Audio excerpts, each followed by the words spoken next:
Now, King Abdulaziz International Airport is a major international airport serving the cities of Jeddah and Mecca, and the airport has been reporting some unprecedented traffic milestones since the start of 2026. In January, the airport saw its busiest ever operational week, and on the 17th of January, its busiest ever day. 195,300 travellers passed through the airport's terminal on that day alone. Well, for the month as a whole, the airport handled 29,200 flights and 5.45 million passengers. That is up 7.3% versus January of last year. Well, Flyadeal is a Saudi Arabian low-cost airline headquartered there at Jeddah's King Abdulaziz International. Well, also happens to be the fastest growing airline in the Middle East. We're joined now by the Flyadeal CEO, Steven Greenway. Thank you very much indeed for coming to see us, Steven. Thanks for having me, Tom. Your airline isn't quite 10 years old, is it? And yet you carried more than 10 million passengers last year. That's a first, 10.7 million to be precise. And just looking at those January numbers that I was just talking about in the introduction there, I mean, it does look, doesn't it, like 2026 is off to a flying start. Absolutely. We just turned 8 years old back in September of last year, so we should be 10 in 2027. But in terms of January, yeah, I'd like to think we actually contributed to some of that. So our capacity for January was up 37% year on year, which is huge. You know, we're not a small airline. We're not a huge airline, but we're not a small one either. We've had 44 aircraft. Our 45th arrives on Monday next week. Just to give you a comparison, that was 300,000 extra seats year on year just for the month of January alone that we were flying that we didn't fly last year. So it is booming. And Jeddah is it's interesting. It's the second airport, of Riyadh's the primary airport, but it's actually bigger than Riyadh. And a lot of it has to do with traffic mix. We have a lot of pilgrims coming into Jeddah, and that boosts the numbers up over Riyadh. Okay, so huge numbers of passengers, notably at Jeddah, as we were saying there. You're managing very well on the OTP, 92%, so almost all of your planes are leaving and arriving on time. In fact, I think you're the world's most punctual airline. But can the airport facilities really manage that volume of passengers? Absolutely. So in terms of, we really speak of Jeddah and Riyadh, and there are constraints. I mean, the government admits as much. They're building new runways, so we're getting a third runway in Riyadh as an example. We're also doing some terminal moves this month in February because they've just opened up Terminal 2 after a refurbishment.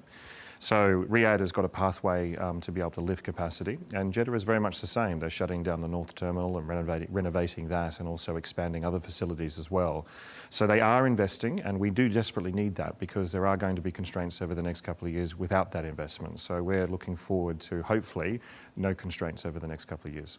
Okay, so that's the infrastructure. Let's talk about the people. Have you got enough people? And what's your preferred recruitment mix? Are you mostly local? Are you more international? How does that work? About 60% local. The foreigners, most of them are either our captains or our cabin crew. All of our first officers are Saudi, and there's a Saudization program that is linked to 2030. And we have deep recruitment pools within the kingdom. So we have a cadet pilot program for our first officers. We've already trained 50 in the last year. We're doing another 100 this year. So that is a great supply of first officers for our growth. And we also have a lot of departments and a lot of team members who are Saudi. We have the finance team and the HR team. They're all Saudi. So we really do have good local talent, great universities, and there are schemes and subsidies and scholarships that the government participates in to be able to train people up, either a technical vocation or pilot or what have you. Okay, so you've got that cadet training program in Saudi Arabia. I mean, that does suggest, doesn't it, and everyone talks about a shortage of pilots in the open market. Is that something you're struggling with? Is it difficult to recruit pilots? It's real for the rest of the world. It's not for me. I get asked quite a lot, and we don't have a shortage at all. So as I said, we have quite a good pipeline of first officers coming in who have a commercial pilot's license. They need to be type rated onto our aircraft. We have a program with the Ministry of Education to do that in Spain. So that's really supplying that through. And it's also, Saudi Arabia has now become very, very attractive to live in. So when we do require foreigners, particularly for our captains, we don't have a problem or a challenge to be able to bring them into the kingdom.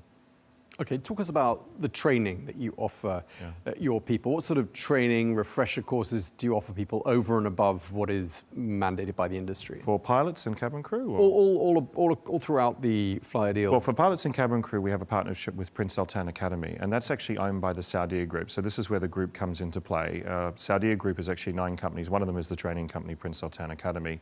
And we work with them in terms of training a lot of our people, particularly our cabin crew and pilots. We also work with Airbus. We actually train some some of our crew here in Dubai.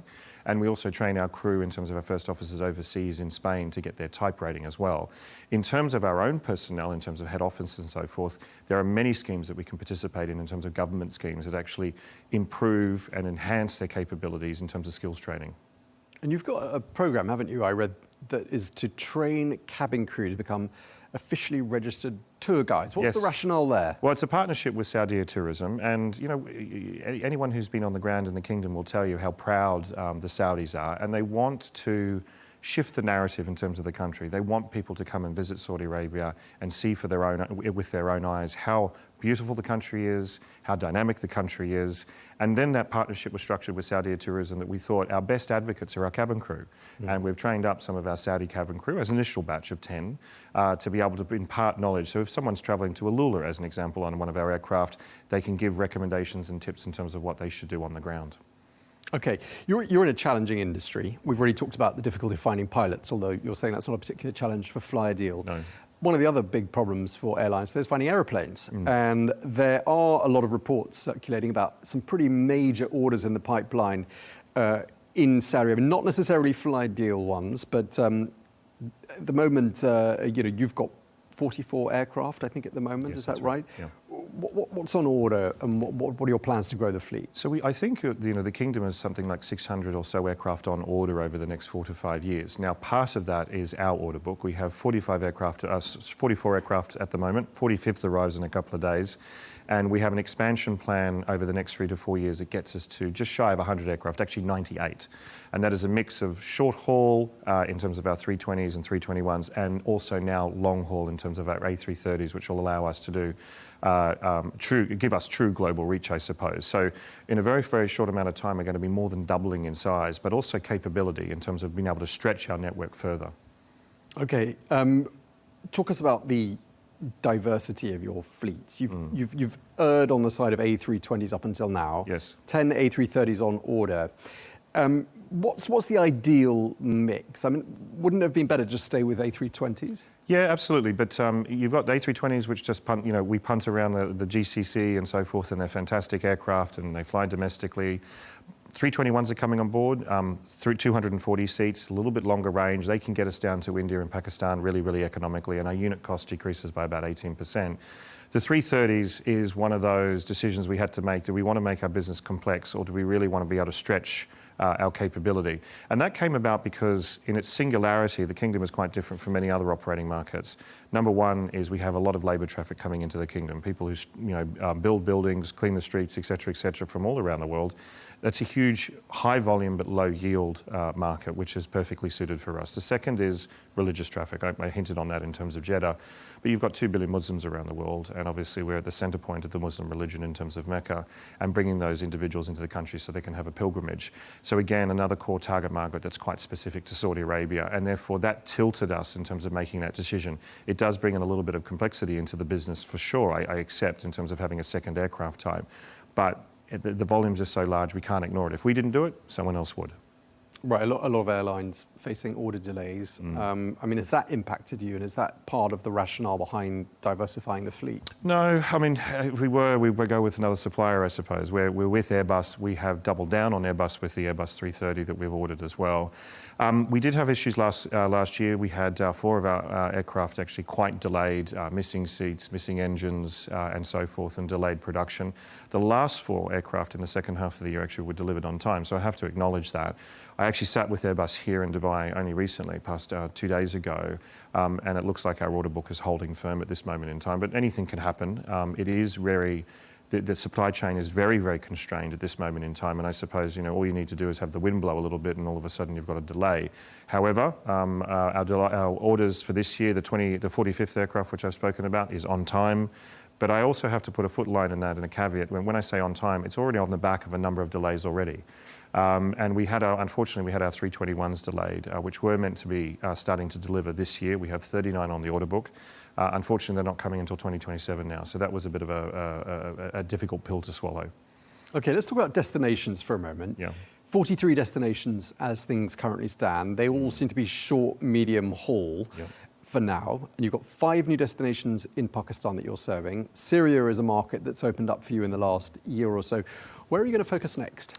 So yeah, I love opening up new markets. Syria is an interesting one for me. We're into Damascus from both Jeddah and Riyadh, and we hope, if we get security clearance in literally the next 2 weeks, we can open up Aleppo, which is the second largest city in Syria. So with the civil war now done, or out of the way hopefully, the country is now back opening up, and there's a lot of Syrians in the kingdom. There's 2 million Syrians living and working in the kingdom, so there's this huge opportunity in terms of market share. Our backyard, we still don't fly to a lot of places in the GCC. Bahrain, Doha is an example. So there's some easy ones there that we'll focus on over the next couple of years. You mentioned Pakistan, 5 cities in the past year alone. We've just celebrated our first anniversary there. And we've also been speaking about India for this year. So we want to open up India probably in the second half of the year. So that's our immediate term. And then we want to push as far as Malaysia, Indonesia and Bangladesh and so forth with our new A330s next year. So we really are stretching the model. Okay, and any plan to sort of take it long haul? Yeah, that's it. Yeah, Malaysia. That is long haul, isn't it? Yeah, absolutely. Well, it's 12 hours. 12 hours. 12-hour sectors from Jeddah, so it's long haul. So our typical sectors are 2 hours, so we really are stretching the model over the next 48 months.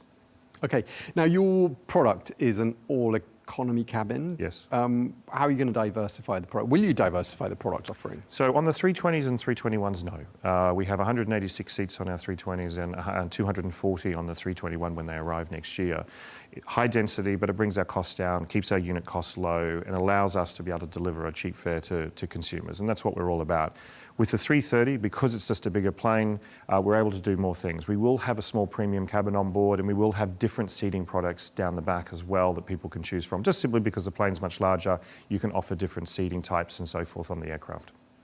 Okay, what do you think is better for Flyadeal? Is it thickening up the route with additional services on existing destinations, or boosting frequency on those, or adding new destinations? What do you err towards? All of the above.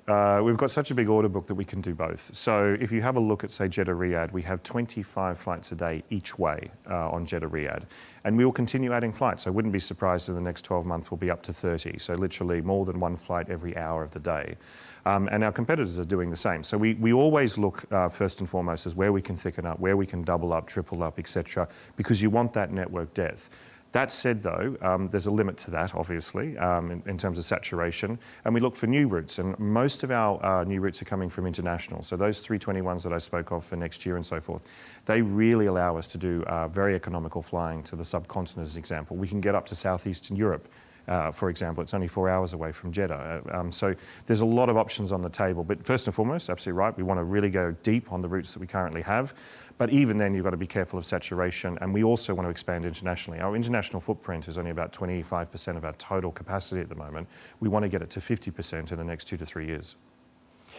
Now, you are partners with Al Fursan, which is, of course, the mileage program of your sister carrier, Saudia. But why do you think in the past, traditionally, low-cost carriers have tended to keep away from offering their passengers loyalty programs? I'm a loyalty freak. I love the whole theory of loyalty, and started a loyalty program in Hong Kong and sold it to Cathay Pacific many years ago. But for me, I don't have an answer to that. I actually think LCCs should have a loyalty program because, I mean, the revenue that you can generate off the sale of points, the ecosystem you can build, the stickiness to your brand that you can construct. In this instance, though, we didn't need to. We actually had a loyalty program that was very, very strong in the kingdom in terms of Al Fursan, which is part of the Saudia group, millions of members. So we automatically tapped into that. I'll give you one number as an example. From June of last year alone, we have had 30,000 people redeem on Flyadeal. So people with their points redeeming on us, purchasing tickets with their points and flying on us. At 30,000 out of nothing, So that in itself, I think underscores the importance of the program to us. And also, I'm just a big believer of loyalty programs because they're very different from frequent flyer programs. You want to have a loyalty program that is a lifestyle program where, yes, travel is the cornerstone of the product, but you can do many, many other things with your points and your loyalty membership and so forth. And that's what Al Fursan does. Okay, and you've signed up with Amadeus. That's your first agreement with a GDS, a global distribution system. I mean, you are veering away a little bit, aren't you, here, from the classic LCC business model? We are long haul, loyalty, GDS, absolutely, but it's absolute necessity. If we want to distribute our product internationally effectively, particularly in markets where we have very little market presence, to be honest, like Europe, at this moment in time. We need to put our product on more shelves. We can't just rely on direct sales. We just simply cannot. We don't have the scale of a Ryanair in Europe. But equally, we're tapping up new markets. So the GDS allows us to get into corporate travel. And that's really, really key, like Amex corporate travel and so forth. So we're opening up new market segments to us that are highly profitable and allowing people to travel. We also have now, we're only the second carrier to do it in the kingdom, a link with Expro, and that is the government travel portal. And so now government employees in the Kingdom of Saudi Arabia can now travel us, whereas they only had one choice previously, which was Saudi. So we're giving the government a low-cost option for their employees to be able to travel around the countryside, and also people who are hospitalised, and they may need to go, say, do chemotherapy at a hospital in Riyadh, but they live in Jeddah. We move them around cost-effectively for the nation. So that is another customer segment that we now have that we didn't have only 12 months ago. It does change the model a little bit, but there's a lot of business there. So either I leave the money on the table for someone else or we go after it ourselves. Okay. Now, you've invested a lot of money in IT infrastructure, I'm told, and you probably get asked this all the time, and when we talk about, we bring AI into everything. But in what areas of Flyadeal's management is AI proving to be most useful and boosting efficiency? I mean, I can think of yield management for one, but what else? First, I would say there's a lot of noise about AI. There's a lot of vendors out there purporting to have solutions that somehow can revolutionise how you operate and so forth. Do I believe that AI is the next industrial revolution? I do. But it's still in its infancy in many areas. And don't also forget that we are regulated heavily. So as an example, we have AI solutions being pitched to us about operations and weight and balance of aircraft. Yeah, but you can't really implement that because it's actually, you have to have trained, registered people with the authorities that actually make that decision. You can't rely on AI to do that for you. So what we're looking at is a range of solutions across the company, everything from recruitment to our operations control centre to fuel savings and so forth. We augment the decision making. We use AI to help us streamline our decision making, disrupt management. We'll throw in an AI model in terms of, well, okay, if the weather front comes into Jeddah, what do you think we should do? How do you think we should modify our network? And does that correlate with actually the human thinking in terms of what, you know, which is based on decades of experience? And then we fine tune our activities. So at the moment, what we're trying to do is cut through all the noise, number one, and find solutions that are actually meaningful. And number two is actually then use those as augmenting our own decision making by our own people. Okay, we're coming to the end. I mean, on this program, we've talked a lot about the rapid transformation of the aviation sector in Saudi Arabia. We've spoken to you, we've spoken to your sister airline Saudia, we've spoken to Riyadh Air. Where and how do you see Flyadeal playing a part with Vision 2030? I think there's really three business models in the market at the moment. One is the premium, and that is Saudi at the moment, but soon to be Riyadh Air. You have a hybrid, which is Flynas, our biggest competitor. So they're a bit mixed. They have a business class cabin. They also have an LCC cabin down the back. And then we're a pure play. And I say it unromantically, we're a bus. We get people from A to B safely, on time, we do not cancel, and we're cheap. And as long as we stick to that proposition, I think we've got a winner, because people know, even if they only paid 100 SAR, they know that we've got reliability, they know they're going to get from A to B on time, et cetera, et cetera. And this is a really, really valuable proposition. And don't forget, Saudi Arabia is a big country. They need air travel, and we want to be able to take Saudi Arabians to the world, and we want to bring the world to Saudi Arabia. And so we are that mass market travel option in terms of air travel option, and we'll continue to play that in the years to come. Okay, so you play very neatly into the Vision 2030 ambitions and goals. Absolutely, we're a key enabler. I mean, you know, if they want the 130 million tourists a year, et cetera, we have to. You know, we're part of that mix. We're absolutely part of that mix because we provide that mass form of travel, be it pilgrims, be it worker traffic, or be it leisure traffic, or VFR. We are the solution to that. Okay, well, they're very close to that number now, aren't they? They are. Thank you very much indeed. Really nice talking to you, Steven Greenway, the CEO of Flyadeal. Thank you for your time, sir. Thanks very much, Tom.